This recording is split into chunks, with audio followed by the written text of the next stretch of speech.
বর্তমানে আমরা মিডিয়ার মাধ্যমে জানতে পারছি যে ফিলিস্তিনে মুসলমানদের উপর ইসরায়েল কর্তৃক হামলায় লক্ষ লক্ষ মুসলমান নিহত হচ্ছে। আমার প্রশ্ন হলো, এই কঠিন অবস্থায় আমাদের ব্যক্তিগত অথবা রাষ্ট্রীয়ভাবে কি করণীয় আছে? এই অবস্থায় তাদের জানমাল নিরাপত্তা দেওয়ার জন্য আমাদের উপর কি জিহাদ ফরজ হবে? দয়া করে জানাবেন। দেখুন, ফিলিস্তিনের মানুষদের উপরে যে নির্মমতা চালানো হচ্ছে, মানব ইতিহাসের সবচেয়ে বর্বরতম হত্যাযজ্ঞ চালানো হচ্ছে, গণহত্যা চালানো হচ্ছে, আপনারা জানেন। এবং সবচেয়ে লজ্জাস্কর বিষয় হলো, এই বিষয়গুলো দেখে পৃথিবীর যাদেরকে আমরা মোড়ল মনে করি, যারা সকাল বিকাল আমাদেরকে দেখবেন মানবতা, মানবাধিকার, মানুষের অধিকারের সবক দেয়, সারাদিন সবক দেয় না, এদেরকে দেখবেন মুখে সুন্দর করে কুলু পেটে বসে আছে, মনে হয় যে এরা কিচ্ছু চোখেও দেখছে না। শিশু হত্যা হচ্ছে, নারী হত্যা হচ্ছে, এদের কোনো আওয়াজ নাই। আফগানিস্তানে মেয়েরা পড়ালেখা করতে পারছে নাকি বোরকা পরে মাদ্রাসায় গেছে, বোরকা খুলতে পারছে কি পারে না, স্কুল কলেজে গেছে, সেখানে তাদেরকে বোরকা খুলতে দেওয়া হলো কি হলো না, এটা নিয়ে দেখবেন আমাদের দেশে বুদ্ধিজীবীদের চিৎকার চেঁচামেচি শেষ নেই, হ্যাঁ নারীকে বোরকা পড়তে বাধ্য করছে নাকি। অথচ হাজার হাজার নারীকে ফিলিস্তিনে হত্যা করা হচ্ছে, এ বিষয়ে এদের মুখে কুলুপ, কোনো আওয়াজ নাই। এরা হলো সাক্ষাৎ শয়তান, এরা হলো সাক্ষাৎ আস্ত ভণ্ড, প্রতারক। এরা মানুষের সাথে প্রতারণা করে। এই মানুষগুলো তাদেরকে চেনবার সুযোগ তৈরি হয়েছে আমাদের। ফিলিস্তিনি মানুষদের পাশে আমাদের দাঁড়াবার বহু রাস্তা আছে ভাই। সবচেয়ে সহজ রাস্তা হলো এই অভিশপ্ত ইহুদিদের পণ্য প্রতিটা ঘরে ঘরে, এখানে যত মানুষ আছেন, একজন মানুষ বলতে পারবেন যে আমার ঘরে ইহুদি মালিকানাধীন কোনো পণ্য আমার বাসায় নাই, এমন মানুষ বলতে পারেন কেউ? যিনি হাত তুলছেন তার বাসায় যায় যদি আমি এখন ইনভেস্টিগেশন করি, সার্চ করি, একটা না একটা হয়তো বা বের হবে, নাও বের হতে পারে।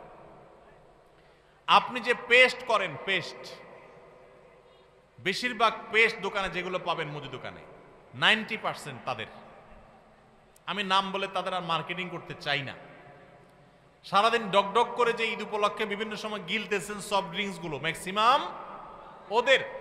অনেকে মনে করে শুধু কোকা কোলা না, আরো যেগুলো আছে, আমি আর নাম বলে আর তাদের প্রচারণা আর বাড়াইতে চাই না। এরকম সাবান যেগুলো ব্যবহার করছেন, ম্যাক্সিমাম সাবান 90% বা তারও বেশি হতে পারে, আমি আন্দাজ করে বললাম পার্সেন্টেজটা, যে দোকানে যে বিক্রি হয় সাবান, এগুলো সব ইসরায়েলিদের, ইহুদিদের।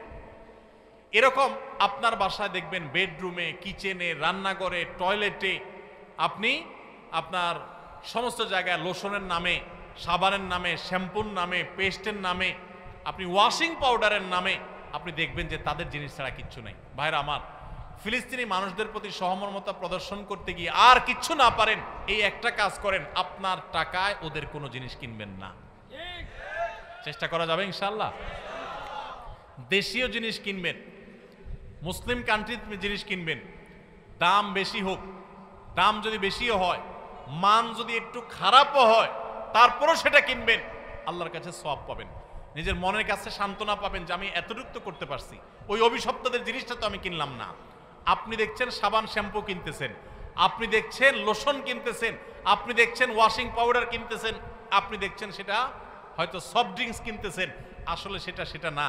আসলে এই সফট ড্রিঙ্কস বা প্রসাধনী কেনার নাম দিয়ে আপনি ইহুদিদেরকে চাঁদা দিচ্ছেন। কি দিচ্ছেন? চাঁদা দিচ্ছেন। সারা দেশের সমস্ত মুদি দোকানে দেখবেন তাদের জিনিস ভরা, তাদের জিনিস দিয়া বিক্রি করে আমাদের ঘরে ঘরে দিয়া আমাদের থেকে টাকা নিচ্ছে। প্রত্যেক সপ্তাহে আপনি সাবান কিনতেছেন, শ্যাম্পু কিনতেছেন, এটা কিনতেছেন, সেটা কিনতেছেন, হ্যাঁ, এগুলো কিনে কিনে প্রতি সপ্তাহে আপনি চাঁদা দিচ্ছেন। এই চাঁদার টাকাই বোমা হয়ে পড়তেছে ফিলিস্তিনের মাজলুম মুসলমানদের উপরে, মসজিদুল আকসার উপরে, বাইতুল মুকাদ্দাসের উপরে। আল্লাহর কাছে এর জন্য জবাবদিহি করা লাগবে ভাই। এজন্য আমরা সংকল্প করি, আসুন ওদের কোনো পণ্য আমরা কিনবো না ইনশাআল্লাহ। কোন দোকানদার ভাই যদি হিম্মত করে একটু লিখে দিতে পারেন তার দোকানে যে আমি এই সমস্ত ইহুদিদের পণ্যগুলো আমি রাখি না, আল্লাহর জন্য স্যাক্রিফাইস করি, আমি তার দোকানে কেনা বেচা একটু কম হোক, এই একটা আমল তাকে আল্লাহর কাছে হয়তো কিয়ামতের ময়দানে নাজাত পাইয়ে দিতে পারে। আমরা সবাই চেষ্টা করব না ইনশাআল্লাহ? এই একটা কাজ করি। অনেকে বলে যে ভাই আমরা বয়কট করে কি হবে, আমি একা বয়কট করলে কি হবে, বয়কট করলে তাদের কি হবে? আপনারা শুনেছেন ম্যাকডোনাল্ডস এর মতো কোম্পানি সারা বিশ্বের মুসলমান তো বটে, অন্য ধর্মের মানুষরা পর্যন্ত ফিলিস্তিনের এই গণহত্যার প্রতিবাদে তাদের রেস্টুরেন্টে খাবার বন্ধ করে দিয়েছে, কেনা বন্ধ করে দিয়েছে। লক্ষ লক্ষ মানুষ, কোটি কোটি মানুষ পৃথিবীতে বর্জন করেছে, বয়কট করেছে। এর ফলে তাদের শত শত দোকান বিক্রি করতে বাধ্য হয়েছে। অন্য সবগুলো ব্যবসা লাডে উঠে যাবে যদি শুধু মুসলমানরা কিনা বন্ধ করে দেয়।